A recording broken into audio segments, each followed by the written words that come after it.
안녕하세요. Y 라이브러리입니다. 능력이 뛰어나다면 그 사람의 잘못은 어디까지 용인할 수 있을까요? 저는 이 질문을 오래전부터 품고 있었고, 최근 괴물들이라는 책을 읽으며 다시 한번 고민하게 되었습니다. 사실 이 질문의 시작은 책보다 예전에 봤던 TV 프로그램이었습니다. JTBC 차이나는 클라스에서 한중일이 선호하는 삼국지 인물이 서로 다르다는 흥미로운 이야기를 들었는데요.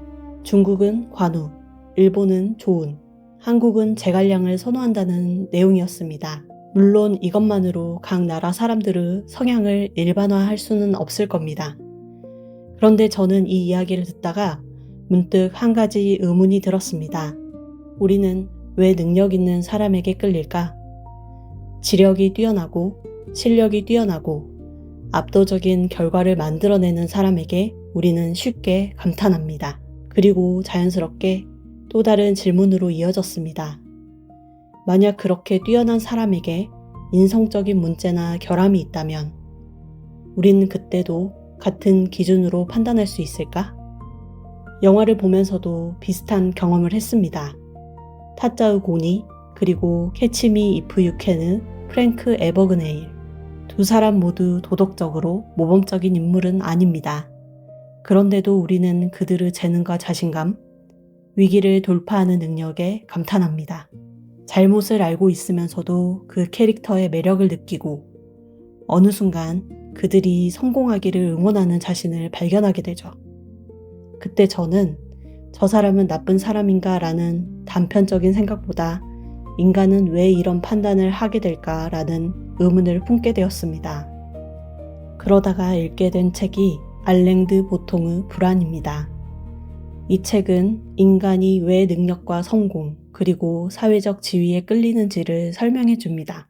우리는 인정받고 싶어하고 끊임없이 타인과 비교하며 살아가니까요. 어쩌면 우리는 능력 자체보다 그 능력이 가져오는 성공과 인정에 더 매혹되는 것인지도 모릅니다. 하지만 불안은 왜 그런 심리가 생기는지는 설명하지만 어디까지 용인해야 하는가라는 질문에는 답을 주지 않았습니다. 그래서 이 질문에 조금 더 다가갈 수 있는 책을 찾다가 AI 도구 추천으로 읽게 된 책이 바로 클레어 데더러의 괴물들입니다. 괴물들 역시 명확한 답을 주는 책은 아니었습니다. 오히려 제게 끊임없이 질문을 던졌습니다. 왜 우리는 괴물에게도 매혹되는가? 왜 사랑했던 작품을 쉽게 버리지 못하는가? 작품과 창작자는 정말 분리할 수 있는가? 이 책을 읽으며 가장 크게 느낀 건 인간은 스스로 생각하는 것만큼 이성적으로 판단하지 않는다는 사실이었습니다. 우리는 사람을 객관적으로 평가한다고 믿지만 실제로는 대상을 얼마나 좋아했는지, 어떤 추억이 있는지, 얼마나 가까운 사람인지에 따라 판단 기준이 쉽게 달라집니다. 저 역시 그 시선에서 자유롭지 않았습니다. 책을 읽으면서도 좀처럼 나만의 답이 떠오르지 않아 고민을 하던 중 지인들과 이 주제로 이야기를 나누다가 한 명이 이런 말을 했습니다.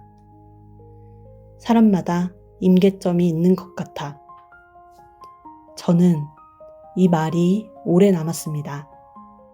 같은 행동이라도 내 주변 사람이 했다면 절대 용납하지 못할 일도 유명한 배우나 감독, 예술가, 스포츠 선수에게는 조금 더 넓은 마음으로 이해하려 들기도 합니다.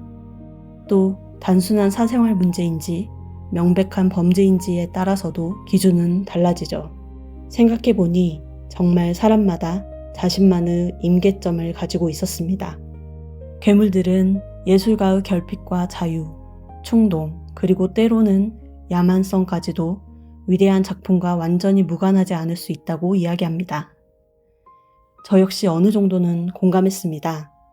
하지만 저는 여기에서 저자와 조금 다른 결론에 도달했습니다. 예술가의 표현의 자유와 현실에서 타인에게 상처를 주는 행위는 결코 같은 차원의 문제가 아니라고 생각했기 때문입니다. 창작자의 결핍과 야만성, 혹은 인간 내면의 어둠이 작품의 동기나 힘으로 이어질 수는 있습니다. 하지만 그것이 현실에서 저지른 가해까지 정당화하는 이유가 되어서는 안 된다고 생각했습니다. 우리는 감정적인 존재입니다. 좋아하는 사람에게는 관대해지고 싫어하는 사람에게는 엄격해집니다. 하지만 동시에 우리는 자신의 감정을 돌아보고 스스로의 판단을 성찰할 수 있는 이성적인 존재이기도 합니다. 그래서 저는 능력이 뛰어나다는 이유만으로 모든 잘못을 용인할 수 없다는 결론에 도달했습니다. 사람마다, 대상마다, 잘못의 종류마다 그 기준은 달라질 수 있습니다. 하지만 적어도 각자에게는 넘지 말아야 할 최소한의 임계점은 필요합니다. 괴물들은 제게 명쾌한 답을 준 책은 아니었습니다. 오히려 처음 품었던 질문을 더 깊고 복잡하게 만들었고 그 질문에서 또 다른 질문들이 자라나게 만든 책이었습니다. 어쩌면 책을 읽는 이유도 여기에 있는 것 같습니다. 저자의 생각을 그대로 받아들이는 것이 아니라 그 질문들을 통과하며 내가 어디에 동의하고 어디에서 멈춰서는지를 살펴보는 것. 그렇게 흔들리고 고민하는 과정에서 나만의 기준을 만들어가는 것. 괴물들은 제게 그런 기회를 준 책이었습니다. 오늘의 질문입니다. 능력이 뛰어나다면 그 사람의 잘못을 어디까지 용인할 수 있을까요? 그리고 조금 더 나아가 뛰어난 능력 앞에서 당신은 어떤 임계점을 가지고 계신가요? 정답을 찾기보다 나만의 기준을 한 번 더 돌아보는 시간이 되었기를 바랍니다.